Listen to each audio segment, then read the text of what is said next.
Most men over 50 that I see in my practice, they just assume the decline is inevitable. The joints that ache a little more each year, the recovery from a workout that takes twice as long, the energy that's just gone. They chalk it up to age, and honestly, their doctors often agree. But what if I told you your body hasn't actually forgotten how to repair itself? What if you've just accidentally stopped giving it the right signals?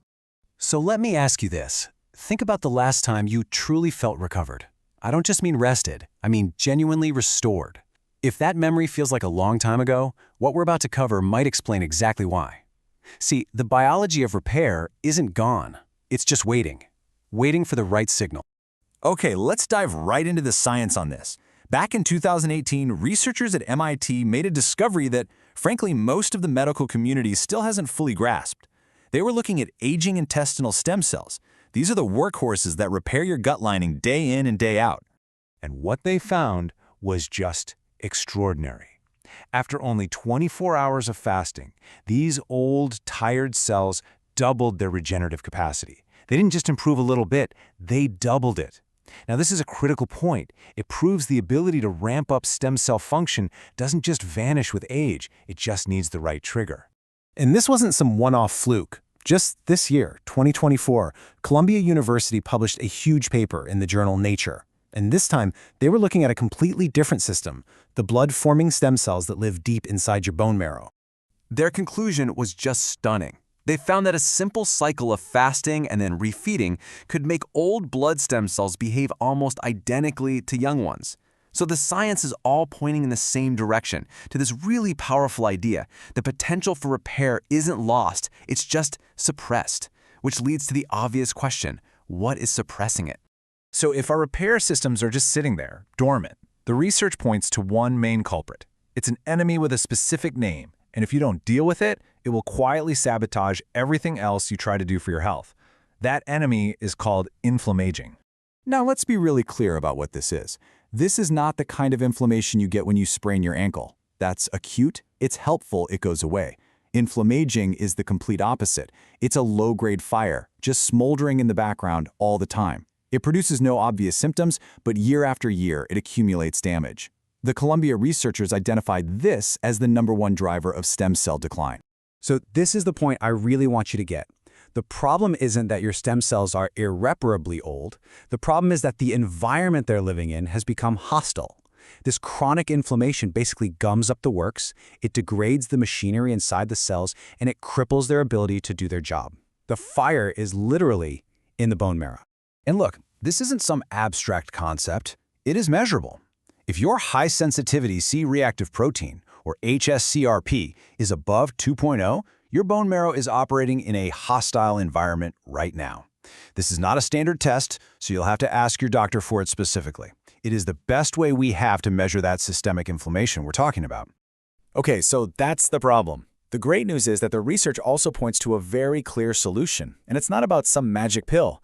It's about giving your body a very specific set of biological signals that cool that inflammation and turn your own innate repair systems back on. We're going to walk through 3 of these core signals. First, we're going to change your cell's fuel source. Second, there's a signal that directly gets repair cells moving. And third, we'll talk about the specific foods that provide the raw materials for both repair and anti-inflammation.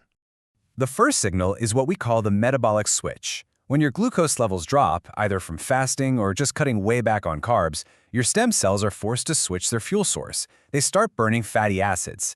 Well, that switch flips on a family of genes called PPARs, which are like master regulators for your metabolism, and this directly upregulates self-renewal. Your cells literally become rebuilders again.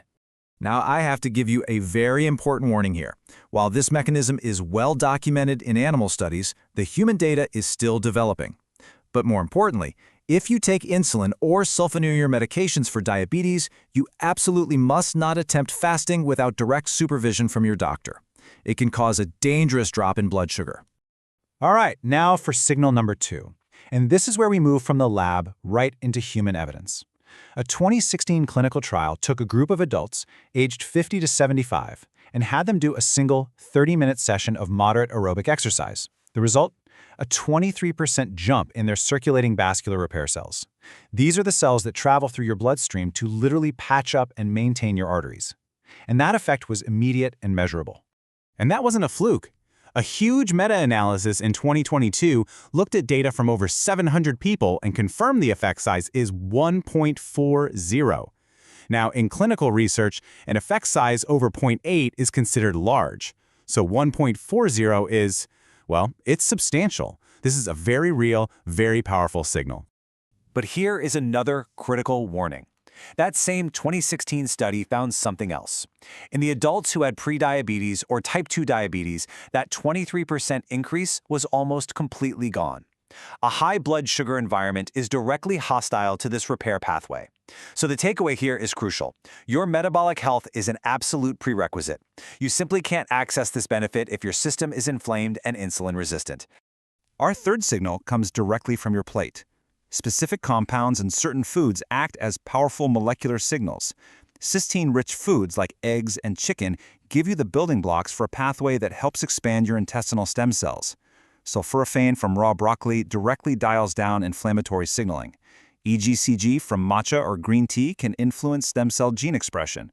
And of course, the omega-3s from fatty fish directly reduce those inflammatory molecules that are damaging your bone marrow. I want to be really direct with you on this point. I am not aware of a single supplement that has proven in a high-quality human trial that it can measurably increase stem cell function in older adults. Now, individual ingredients might have some evidence, but the formulas you see online just haven't been validated. So remember this, the foods are the mechanism, the pills are the marketing. Now, I know this can all sound a bit theoretical, all the science and data, so I want to share a quick story that shows what happens when you put all these signals together. This is where the biology delivers exactly what the research predicts it will. A patient of mine, Margaret, who's 63, came to me after 2 years of just feeling more and more tired. We checked her hsCRP, that inflammatory marker, and it was 3.8. That's a very hostile environment. So we put her on a 90-day protocol, nothing crazy, just structured aerobic exercise, Mediterranean-style eating, and a 16-hour fasting window a few days a week. At day 90, her CRP had plummeted to 0.9, an absolutely optimal level. Her cardiologist even documented a measurable improvement in her vascular function. Her exact words to me were, "I feel 10 years younger." So let's bring all this home. Your biology isn't broken. It's not defeated. It is ready and waiting to respond the moment you give it the right signals. And the decision to act or not to act has real biological consequences that build on themselves over time.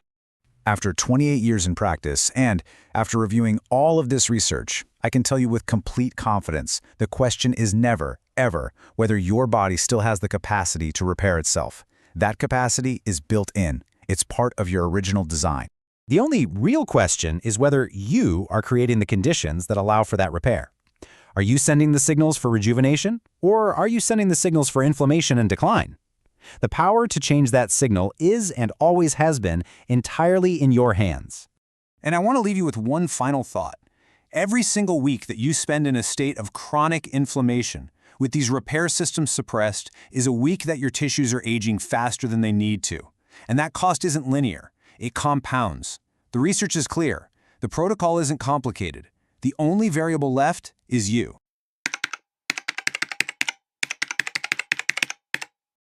So in our last explainer, we dove deep into the science of stem cell activation. How to get your body to repair and renew itself. Well, today, we're talking about the other half of that story. Because let's be honest, activating new cells doesn't do a whole lot of good if your tissues are already clogged up with damaged, dysfunctional cells that just refuse to leave. And that brings us to a really crucial question. Really think about that. Are these things, which scientists call senescent cells, actually making you age faster? The research is pointing to a resounding yes. And honestly, it might be one of the biggest, most under-the-radar drivers of aging for anyone over 50.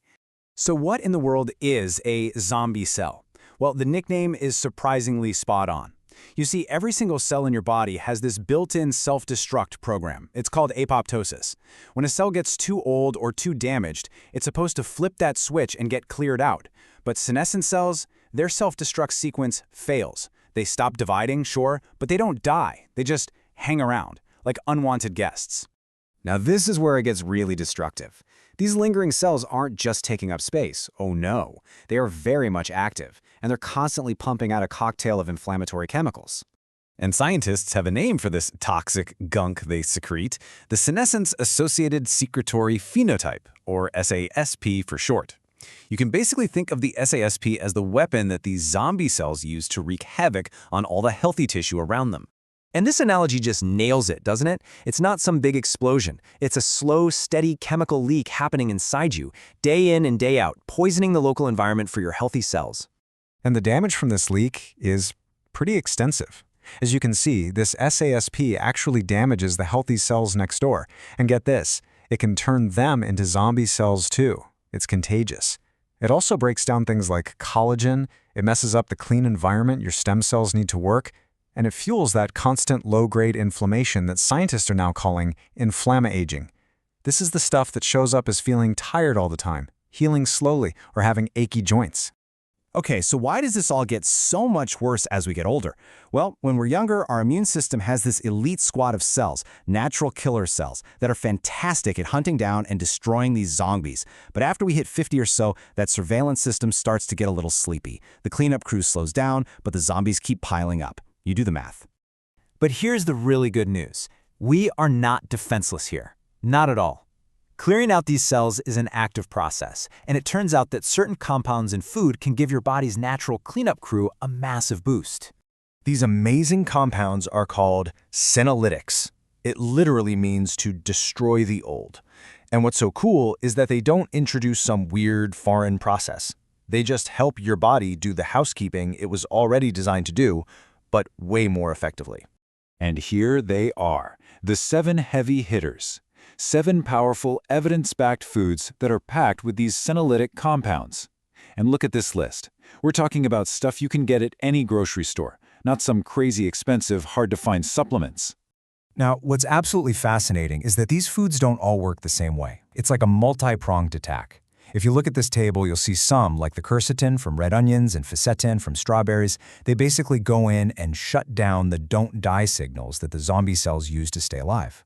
Others, like piperlongumamine from long pepper, are a bit more aggressive. They actually push the zombie cells over the edge with stress. And then you've got your damage control crew, like sulforaphane from broccoli, which dials down all that inflammatory SASP junk. And I want to be crystal clear about this. This is not just theory or some study done on mice. This is human evidence. We're talking about research from places like the Mayo Clinic, published in major journals, showing that in actual human trials, these compounds decrease the markers of senescent cells in people. This stuff is real. So let's see how this plays out in a real person. Let me tell you about Robert. He's a 67-year-old retired engineer. He wasn't, sick, but he just felt like his body was fighting him. He wasn't recovering from workouts, and he felt like he was losing his strength year after year. So he got his blood work done, and one number really stood out. His high-sensitivity C-reactive protein, or hsCRP, was 3.1. Now that's a key marker for inflammation all over your body, and his was way too high. So his protocol wasn't just about one thing. It was a whole system. He very intentionally started eating these 7 foods every single day. He added structured exercise 5 days a week, and he got really serious about his sleep. And the result? After just 6 months, it was incredible.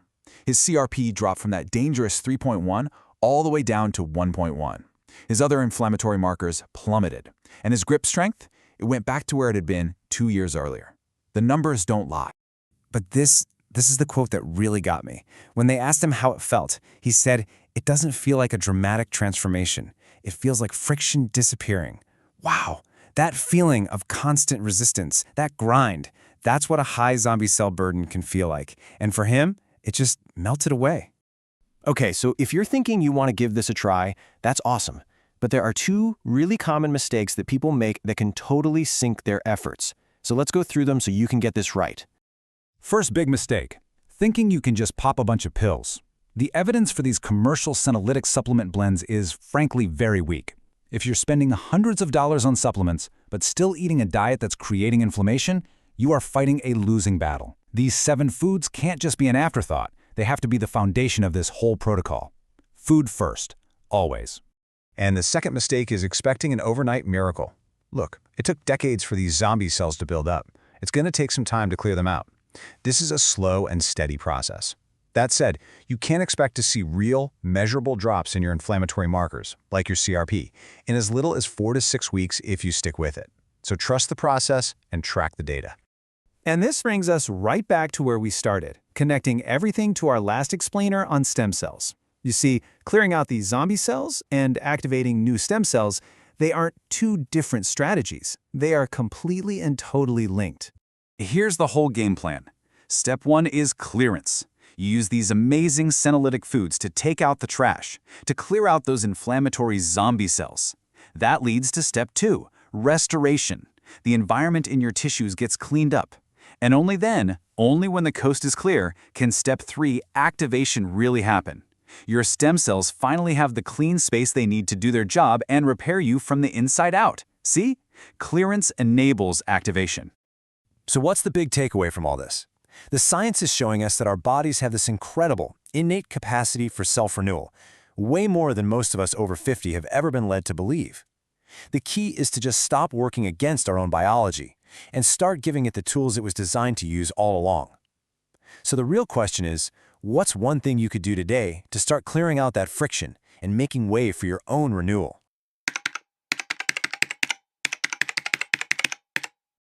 So, in our last couple of explainers, we talked all about activating your stem cells and clearing out those zombie-like senescent cells. Well, today, we're going one level deeper. We're getting to the source. We're going to explore the process that's really sitting underneath both of those things, a kind of quiet saboteur that can undermine pretty much every other health effort you make. We're talking about inflammaging. And I'm telling you, understanding this is an absolute game changer for your health after 50. Just listen to this. This quote comes from a 61-year-old man named David, and this was after just 6 months on the protocol we're about to break down. It's so powerful because it just gets right to the heart of what so many of us experience, right? That general fatigue, the joint stiffness, maybe that persistent brain fog. You just kind of get used to it. You normalize it. And that's the big question, isn't it? We're all told that this stuff is just an inevitable part of getting older, but what if it's not? What if these are just symptoms of a very specific and, more importantly, a treatable biological environment, one that's basically running way too hot? Yeah, turns out the real culprit isn't the number of candles on your birthday cake, it's this unseen enemy, a biological process called inflammaging. And this is the upstream condition. This is the thing that can determine whether almost every other health intervention you try succeeds or fails. So what exactly is it? Well, the term was coined by an immunologist named Claudio Franceschi way back in 2000. And inflammaging is this constant, low-level hum of your immune system being activated. It's not going to cause a fever or give you pain in one spot. It just runs silently in the background, day in and day out, and its damaging effects just pile up with devastating consistency over the years. Now, what's really important to understand is the contrast here. Acute inflammation, like when you sprain an ankle, that's your friend. It's temporary, it's helpful, and it's localized. It's basically your body's repair crew rushing to one specific spot to fix a problem. Inflammaging, on the other hand, is the complete opposite. It's chronic, it's harmful, and it's systemic, meaning it's happening everywhere all the time. Okay, so if we've got this silent fire burning inside us, the million-dollar question is, what's feeding the flames? Well, the science points to 3 main drivers that are really rooted in our modern lifestyle. First up is visceral fat. That's the dangerous fat that's stored deep down around your organs. It's not just sitting there doing nothing. It's an active factory constantly pumping out inflammatory signals. Second is a compromised gut barrier. You might have heard of it as leaky gut. This allows inflammatory bits of bacteria to literally leak into your bloodstream, which puts your immune system on constant high alert. And third, we have glycemic dysregulation. Every big blood sugar spike creates these inflammatory molecules called advanced glycation end products, or AGEs. And for a lot of us, this is happening multiple times every single day. So, that's the problem. But now, let's get to the solution. The research points to a clear protocol of 6 specific daily habits that systematically go after those 3 drivers. This isn't about some magic pill. It's about a series of evidence-backed inputs that really do cool that internal fire. Okay, habit number 1 has some of the strongest human evidence behind it, and that is structured aerobic exercise. Now, we're not just talking about general fitness here. Every single session of aerobic exercise has a direct and immediate anti-inflammatory effect. The benefit isn't something you have to build up to, it starts with the very first workout. And get this, One single 20-minute session of moderate exercise has been shown to cause a 5% reduction in the immune cells that produce TNF-alpha, one of those key inflammatory signals. That's a direct mechanical shutdown of your body's inflammatory output, and it happens every time you work out. Habit number 2 is all about a shift in your eating philosophy. The Mediterranean dietary pattern isn't some 30-day challenge. It's a permanent recalibration of your daily baseline, and it's designed to systematically target all 3 drivers of inflammation: the visceral fat, the gut health, and the blood sugar. And the reason it works so well is because of specific compounds in these foods. You've got fatty fish providing EPA and DHA that quiet down inflammatory signals. Extra virgin olive oil has something called oleocanthal that suppresses key inflammatory pathways. And then you have legumes and leafy greens providing all that amazing fiber that feeds your good gut bacteria, which in turn helps seal up your gut barrier. It's a total system approach. Habit number 3 is to start treating sleep like a non-negotiable biological process. It's not a reward you get for a hard day. It is literally when your body actively performs critical anti-inflammatory maintenance. The goal is 7 to 8 hours in a cool room. We're talking around 65 to 67 degrees Fahrenheit or 18 Celsius to really optimize that deep sleep phase where all this crucial cleanup work happens. Okay, habit 4 is all about taming those inflammatory blood sugar spikes. And you don't even need a total diet overall. Just look at the power of these simple tactics. Eating your fiber and protein before your carbs can slash the spike by 37%. A tablespoon of apple cider vinegar and water before the meal, that can cut it by 20%. And a simple 10-minute walk after you eat can lower it by another 17%. You combine these and you're talking about a massive reduction in your daily inflammatory load. Now let's talk about stress. Chronic stress leads to something called cortisol resistance, where your immune cells basically stop listening to cortisol's anti-inflammatory signals, and that creates immune chaos. But the fix here is beautifully simple and totally mechanical. A 5-minute breathing exercise with a long exhale. A 4-second inhale followed by an 8-second exhale directly activates your calming parasympathetic nervous system and has been shown to measurably reduce cortisol in a single session. And the final habit brings us right back to the gut, which really deserves its own focused attention. There was a landmark study in 2021 from Stanford University that found that a diet high in fermented foods, we're talking things like kefir and kimchi, didn't just boost microbiome diversity, it actively decreased the activity of 19 different inflammatory proteins. Incredible. So those are the 6 habits. They're all backed by really solid science. But the real question is, what happens when you actually put them all together? Does it really move the needle for a real person out in the real world? Well, let's go back to David, the 61-year-old from the beginning. Just look at these numbers. His high-sensitivity C-reactive protein, a key marker of inflammation, plummeted from a high-risk 4.2 all the way down to an optimal 0.7. He lost 4 inches from his waist, which is a great sign he dropped a lot of that dangerous visceral fat. His IL-6 levels dropped by more than half. I mean, this is profound biological change. And this is where we see the whole picture come together. It is so important to understand that stem cell activation, clearing out senescent cells, and controlling inflammation aren't 3 separate goals you have to chase. They are deeply connected parts of one singular system. The best way to think of it is that inflammation is the soil. If that soil is on fire, nothing good can grow. But if you cool it, if you put out the fire, you create the perfect environment for your stem cells to do their job, and you slow down the pileup of those damaging senescent cells. You see, the protocol isn't actually that complicated, and the biology is incredibly intelligent. The only thing standing between that low-grade misery that so many of us just accept as normal and the vibrant health this system is capable of delivering are 2 things: consistency and time. So ask yourself, what would it feel like to finally have that misery gone?